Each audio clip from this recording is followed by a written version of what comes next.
Por tanto, es momento de saludar, como cada lunes, a Alberto Iturralde, analista independiente. ¿Qué tal, Alberto? Muy buenas tardes, bienvenido. Muy buenas tardes, fenomenal. Bueno, hay varias formas que tienen nuestros oyentes para participar con nosotros en este espacio, para que usted pueda responder todas las cuestiones que le planteen sobre bolsa. Pueden escribir, por ejemplo, a oyentes@capitalradio.es, pueden llamar al 91 283 33 33 o bien dejarnos notas de audio con esas dudas a través de WhatsApp en el 687 050 600, 687 050 600. Pero antes de ir con valores, vamos a ver en qué punto están las cosas en las bolsas, porque hemos vivido una jornada de lunes bastante negativa en toda Europa y también estamos viendo retrocesos significativos al otro lado del Atlántico, en Estados Unidos. Por ejemplo, tenemos al Dow Jones con una caída del 2%, está recortando el S&P 500 un 1,43, mientras que en la bolsa española, por los pelos ha aguantado el IBEX los 8.300 puntos, el DAX ha bajado un 2,62%, está en 15.133 puntos. No sé si está o hasta qué punto está preocupado, Alberto. Hasta ninguno. De hecho, me encanta que haya un desplazamiento tan fuerte como el que hemos visto hoy. Yo les recuerdo, para quien pueda estar preocupado por estas caídas, que en el mercado se puede especular hacia el lado alcista y hacia el lado bajista. Lo realmente importante es tener un desplazamiento. Y si tenemos en cuenta que en 2 sesiones el desplazamiento ha sido ni más ni menos, en el caso, por ejemplo, del DAX, que de 600 puntos, a la baja, pero 600 puntos. Y en el caso del IBEX, pues ha sido, bueno, un poquito menor, bastante inferior, pero no deja de ser 300 puntos en niveles de 8.000 y pico, es prácticamente lo mismo, el mismo desplazamiento, porque el DAX está en 15.000, con lo cual la proporción es la misma. Y ese desplazamiento a la baja ha sido limpio. Implica que cualquier especulador que tiene habilitado ese lado bajista también, estos días la ha gozado de lo lindo. Para que se haga una idea, en la operativa DAX, entre el viernes y hoy, prácticamente hoy solamente, porque el viernes abrimos cortos a la tarde, hemos sacado 450 puntos del DAX de beneficio. Es decir, que no hay que estar única y exclusivamente con una mentalidad de compro y gano si sube. Si tenemos las dos operativas, tanto la alcista como la bajista, en el momento en el que el mercado haga temblar a todo el mundo, nosotros podemos estar disfrutando. Bueno, el lunes pasado, y es muy importante recordar lo que comentábamos, yo explicaba lo bonita que era la vela en la que había desarrollado toda la sesión del lunes. Y lo importante que era que ya al día siguiente abriese por arriba y subiera con fuerza. Y que no tuviéramos ya más movimiento lateral ni recortes. Ponía un límite de unos 90 puntos. Ya no tenía que verse ese tipo de recortes. Bueno, pues al día siguiente efectivamente se quedó clavado, no continuó al alza como yo explicaba que era necesario, y ese quedarse clavado lo que nos implicaba era que el DAX efectivamente iba a volver a mantenerse dentro del gran movimiento lateral que viene desarrollando en los últimos meses. Bueno, la velocidad de la caída de hoy, hemos tenido 2 o 3 sesiones laterales ligeramente bajistas, hoy ha sido tremendamente bajistas, lo que indica es que seguramente vamos a tener ese recorte que yo les explicaba, que probablemente en septiembre el mercado estaría arriba, pero antes tenía que haber algún recorte. No solamente en el mercado español, que ese era obvio que sí lo íbamos a tener, sino también en el DAX, algún tipo de susto. Bueno, pues ya está aquí. Y lo más normal es que continúe unas sesiones más. Ahora mismo, quien ha visto las caídas de la sesión de hoy, lo más lógico es que si ha comprado, pues mañana puede haber rebotes. Es normal. O sea, hay una gran sobreventa ahora mismo, pero en el tiempo y durante las próximas semanas, el recorte que hemos visto en el DAX es para continuar desarrollándose a la baja durante más tiempo. Así es que lo normal es que no solamente en el DAX, eso ya proyectado al mercado español, lo que nos quiere decir es que nuestro IBEX también va a recortar más. Seguramente durante las próximas semanas lo iremos viendo descender más desde los 8.300 donde está hasta niveles de 7.900. Y hay que recordar ahora todo lo que venimos comentando sobre los dos valores que de la mano normalmente empujan al IBEX, que son tanto BBV como Santander. Y es que han estado muy alcistas, frenaban en esa resistencia clave y ahora la caída no puede ser de solo lo que hemos visto. Tienen que tener más caída, ha tenido muy poco recorte. Si el mercado en general, y lo va a hacer, tiene que recortar, lo normal es que estos dos valores tengan más recorte que los demás porque también tuvieron más subida que los demás. Y en el caso, por ejemplo, del BBV, ese recorte que ya ha llegado a una zona de soporte importante, seguramente continuará siendo más caída hasta esa zona 4,50. Hoy cierra en 4,91, con lo cual lo más normal es que tanto BBV hasta ese 4,50 como Santander probablemente hasta niveles de 2,65, hoy cierra en 2,93, debamos dejarle recortar porque lo que todavía hemos visto en Alemania, que es el comienzo, seguramente va a ser continuidad en España, que ya traía más caída durante estas semanas. Solemos siempre citar el caso de las criptodivisas y es muy importante. Yo estas semanas venía comentando que en breve los oyentes iban a entender en qué consiste todo esto de los activos financieros que de repente se ponen de moda.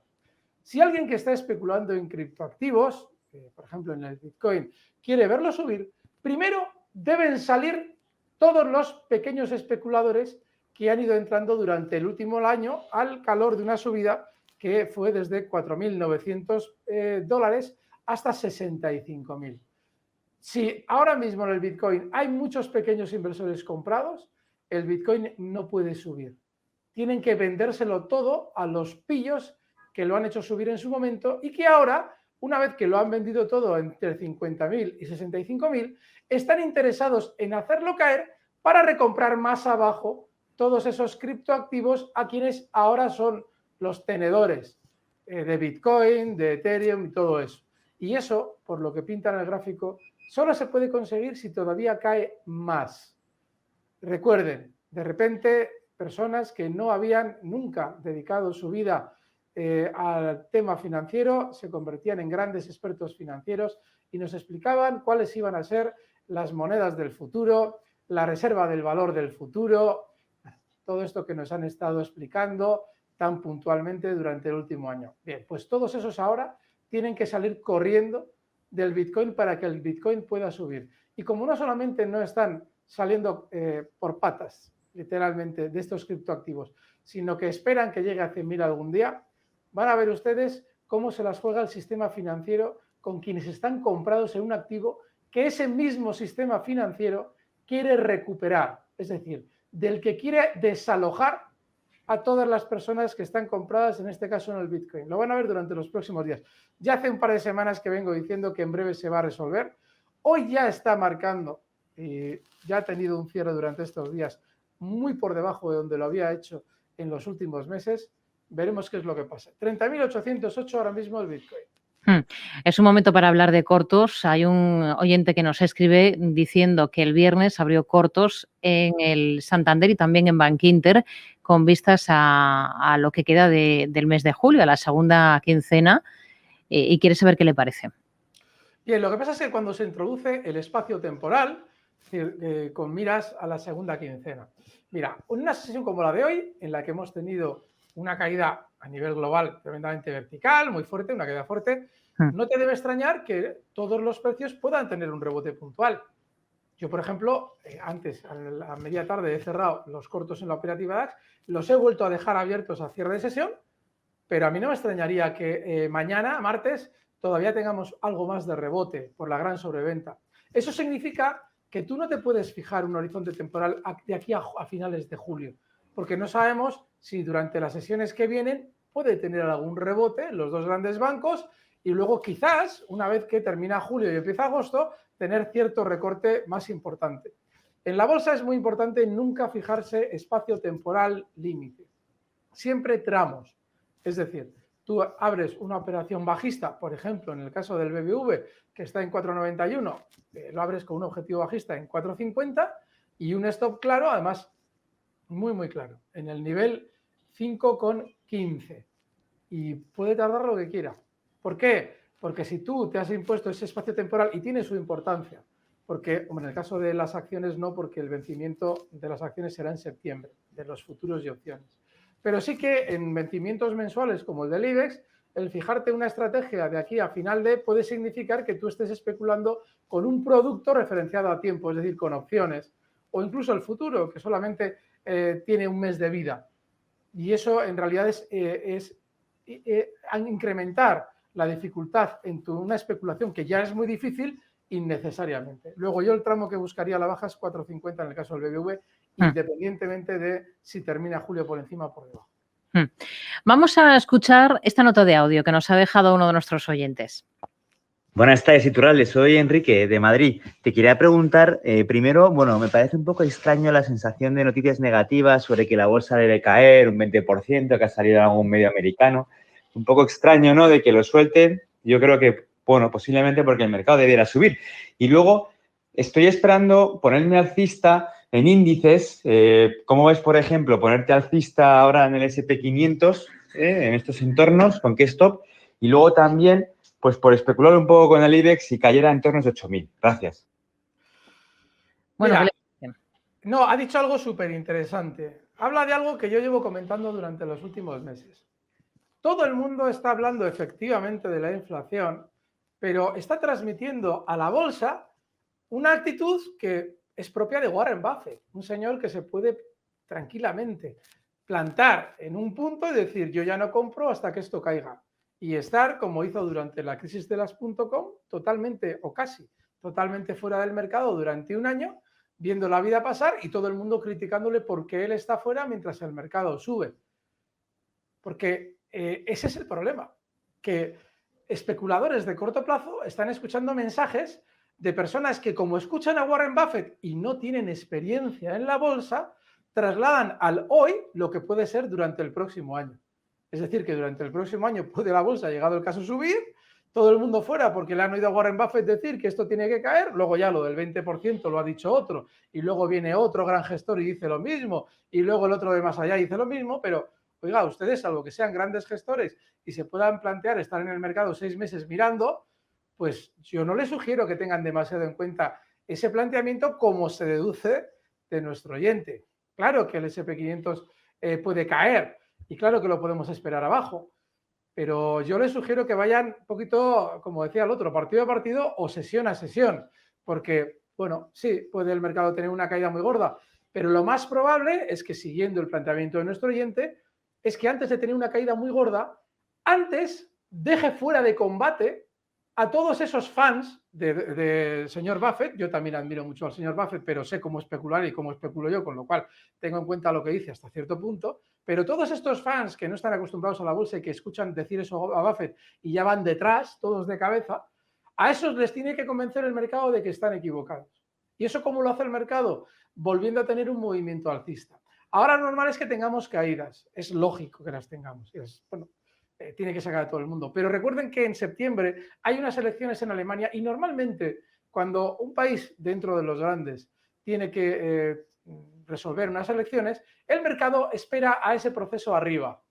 Con lo cual, sí, estos que están diciendo que el mercado tiene que caer mucho, fenomenal. Llevan diciéndolo varios meses mientras el mercado sube sin ellos y seguramente van a seguir diciéndolo mientras el mercado, después de un susto, vuelva a subir sin ellos. Ya se verá cuando el mercado tiene que recortar y seguramente recortará, al hilo de lo que hemos dicho del Bitcoin, en este caso al revés, recortará el mercado cuando esos ya estén convencidos de que efectivamente sí, hombre, Warren Buffett está fuera, pero esto sube mucho, ¿eh? Igual es que esto tiene que subir mucho. Bueno, pues cuando esos digan eso, que lo dirán, será cuando efectivamente comiencen unas caídas importantes en el mercado. Pero eso puede tardar meses. A la hora de intentar aprovechar un rebote en el S&P, por poner un ejemplo, pues zonas de soporte clave son, por ejemplo, el nivel 4100. En esa zona 4100, además, clarísimamente, ha tenido apoyo en el pasado y ahí te puedes plantear un giro al alza, claro, o incluso si quieres estar corto, también puedes estarlo con un stop en el hueco que dejaba justo el viernes en 4.325 hasta esos 4.100. A la hora de buscar una operación compradora en el IBEX, si es que cae, que es muy probable que lo haga, esos 7.900 que hemos comentado antes, yo creo que son un muy buen punto. Porque fíjate, estamos hablando de que en esa zona frenaba subidas justo después de que había caído todo lo del coronavirus, rebota desde niveles de 5.800 ni más ni menos, sube hasta 7.950 y ahí se frena hasta el momento de las vacunas. Bueno, pues esa zona 7.950 sería un buen punto en el que, si tú te quieres incorporar comprador, puedes hacerlo. Pero yo sugiero que en un índice que tiene una mayor tendencia bajista, como ha sido el IBEX antes del DAX durante este último mes, explicábamos además por qué iba a ser así, por razón de vencimiento, más que entrar al vuelo y decir, bueno, yo compro sin más en 7.950, vamos a dejar que termine este vencimiento, que no sé si habrá sido ya, espérate, en el IBEX, porque yo como voy con el DAX, no, creo que ha sido ya, ¿no? Sí, fue el viernes pasado. Bueno, pues ahora, en este inicio de vencimiento en el IBEX, lo normal es que quieran caer más para recoger títulos y luego ya, antes de finalizar el vencimiento, rebotar. Esta técnica que estoy utilizando yo durante estas semanas del vencimiento para adivinar lo que va a hacer el IBEX, que nos está dando buen resultado, no siempre se puede utilizar. Yo lo explicaba en su día cuando intentábamos adivinar cuál iba a ser el suelo de la gran caída del coronavirus y efectivamente acertamos. Pero no siempre es así. Es muy puntualmente, y ya han visto cómo durante año y medio no ha servido para nada, desde que sí sirvió en marzo del año pasado y ahora vuelve a ser una herramienta posible. Vamos con un correo que nos lo envía un oyente, Pedro. Quiere preguntarle por Repsol, con soportes y resistencias, y un posible precio de entrada si lo ve conveniente. Qué bien. Pues sí, este valor además me encanta que preguntéis, porque lo he estado mirando justo antes de empezar, me imaginaba que iba a salir, y fijaos, a la hora de entrar en Repsol hay que entrar alcistas. En Repsol hay que tener en cuenta un problemón, y es la velocidad de la caída. Esto es muy importante, que si pueden ustedes luego, ahora igual están en el coche y no pueden, pero vayan a los gráficos de Capital Radio para poder verlo. La velocidad de la caída es enorme. No es habitual que un valor que normalmente tiene giros en los que dedica mucho tiempo, frene caídas así como así.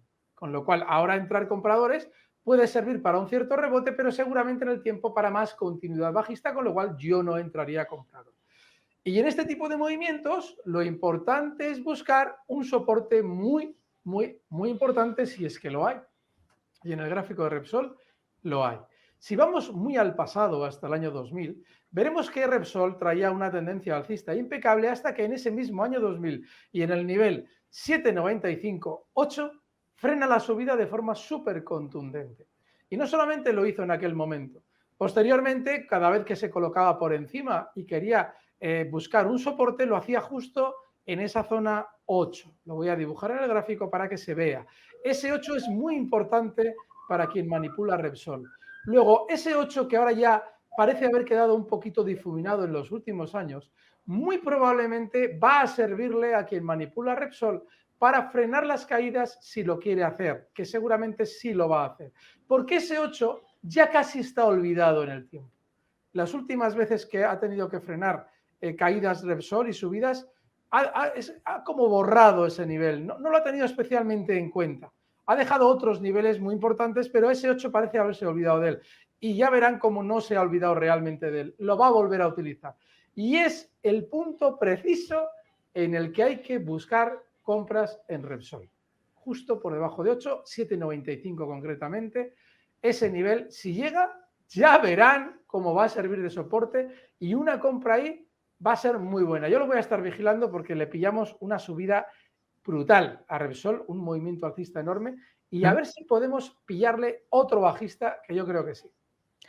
Vamos con más cuestiones. Lo siguiente que vamos a hacer es escuchar este mensaje que nos ha dejado otro de nuestros oyentes. ¿Me podías decir, por favor, cuál es el verdadero soporte del IBEX? ¿En cuál ya deberíamos decir, hasta aquí hemos llegado? Muchas gracias. Cuando escuchamos la pregunta, sí. Enseguida entendemos, pues deberíamos ver qué hay detrás. Y viendo qué hay detrás, vemos cuál es normalmente es la falla de quien pregunta. Yo por eso estoy encantado de la iniciativa de Marta de hacer nuestra edición de Operación Trader periódicamente, porque en la bolsa no es solo analizar, es especular y cómo se especula. Y en la pregunta del oyente ya hay un vicio que en muchas ocasiones yo suelo preguntar, o sea, suelo poner sobre la mesa, sobre las preguntas. Cuando alguien te dice, dígame cuál es el más mejor de los mejores, el más chupitimangui de los soportes, es porque especula tan mal que no soporta tener el precio en contra. Es decir, introduce tanto riesgo en el mercado que no está capacitado para ver al precio ir en su contra. Luego, dígame el más mejor de los mejores, del que de aquí así que no, te lo juro por Arturo. Eso no es bolsa. Y menos en un movimiento como el que está haciendo el IBEX durante los últimos años. Voy a limpiar la pantalla un poco porque hay líneas que no sé si nos sirven de algo, creo que no. A ver, es que este movimiento lateral, todo esto que voy a englobar en un rectángulo, todo esto es un campo de minas perpetuo, en el que no hay uno más mejor de los mejores de te lo juro por Arturo. No, son todos como están. Y ustedes a la hora de ver que si hay probabilidades de giro al alza, tiene que mirar la velocidad de caída. Y en el caso del IBEX es enorme. Y encima en el caso del IBEX ha comenzado mucho antes que otros índices. Y se pudo anticipar además, ¿por qué? Y además, de fondo, yo he explicado durante los últimos años que el índice IBEX es más bajista. Y hemos explicado también por qué. Procesos electorales aparte. Luego, ¿dónde va a frenar de lo que va a frenar? Te lo juro, dígame un punto del que ya no va a caer. Y yo qué sé. Lo que sí está claro es que es más bajista. A la hora de buscar en el gráfico, hemos explicado antes ese nivel, 8.000, 7.950, del que hemos hablado en 2 ocasiones. ¿Ese es el más mejor de los mejores de aquí no cae nunca, te lo juro? No lo sé. Lo que sí está claro es que en el pasado ahí sí que ha tenido paradas importantes. Luego no es de extrañar que en esa zona 7.950, 8.000 pueda tener parada. Pero fíjense ustedes al preguntar dónde está el problema. Cuando alguien no puede soportar el precio en contra es porque está especulando mal en el mercado o con mucho riesgo o con una mala disciplina que le lleva a no aplicar stop y ya quiere el más último de los más últimos, del que de aquí no caiga, seguro, seguro de los seguros. Bueno, pues eso no es bolsa. La bolsa son probabilidades, no seguridades. Nos toca un correo, por ejemplo este de Iker, que nos escribe a oyentes@capitalradio.es preguntando por Siemens, la alemana, y por Talgo en el mercado español. Quiere un análisis. No nos dice si está dentro ya, si le interesan para entrar. ¿Qué le podemos decir de las dos compañías? Vale, Siemens hay que recordar, y además esto es clave, cuando se producen dentro de un sector OPAs y salidas a bolsa, hay que observar muy bien de dónde viene ese sector. Y en el caso de las renovables, como Gamesa, pues viene de niveles de llegar casi hasta 40, zonas de 39. En esa zona 39 me recordaban el sábado, tomando un algo por Bilbao, me recordaba un buen amigo, me decía, joder, mi mujer tenía Siemens Gamesa y cuando llegó a zonas de 35 escuchamos, me dijo no sé qué agencia era la que lo recomendaba y le daba un precio objetivo de un 20% por encima. Me dice, seguro que querían vender ellos. Efectivamente. En esos niveles de Siemens Gamesa de 35 venía subiendo desde 11 euros y que yo sepa, el viento no se multiplicó por 4 en un año. Es decir, teníamos en un año que subió esto un 400%, seguíamos teniendo el mismo sol, salía por la mañana a la misma hora, más o menos las mismas horas de sol que en los últimos 5.000 años, el viento más o menos era el mismo y sin embargo las renovables actuaban como si fuera el cuádruple del viento que había antes y el cuádruple del sol que había antes. Eso se llama burbujón. Preguntaban, mi amigo Luis Vicente preguntaba por las mañanas, ¿habrá burbuja? No, Luis Vicente, había burbujón, eso le decía yo la broma a él. Claro. Y en esa zona, a partir de ahí, los valores comienzan a recortar. Y las OPAs se han producido en niveles muy inferiores de los máximos que marcaban estas empresas en enero. Luego, tienen mucho recorrido bajista por hacer. Y el recorrido bajista por hacer, inicialmente, yo lo explicaba el otro día, tiene ya, el caso de Gamesa, un soporte claro en zonas de 20 y por debajo, de esa zona 19.50, pero después del gran burbujón del que viene, durante los próximos meses verán que ese nivel se termina rompiendo a la baja y continúan cayendo. El caso de Talgo. El Talgo es un valor decepcionante. Es que esto es un horror. Miren, cuando vean un valor, miren siempre hacia atrás lo máximo posible. Y Talgo sale a cotizar en niveles de 9,15 allá por el año 2015. O sea, fíjense, qué horror. 9,15, año 2015, cae de 9,15, marca mínimos en 3,20, se mantiene tremendamente lateral y ahora 4,17. Nada, no hay que estar.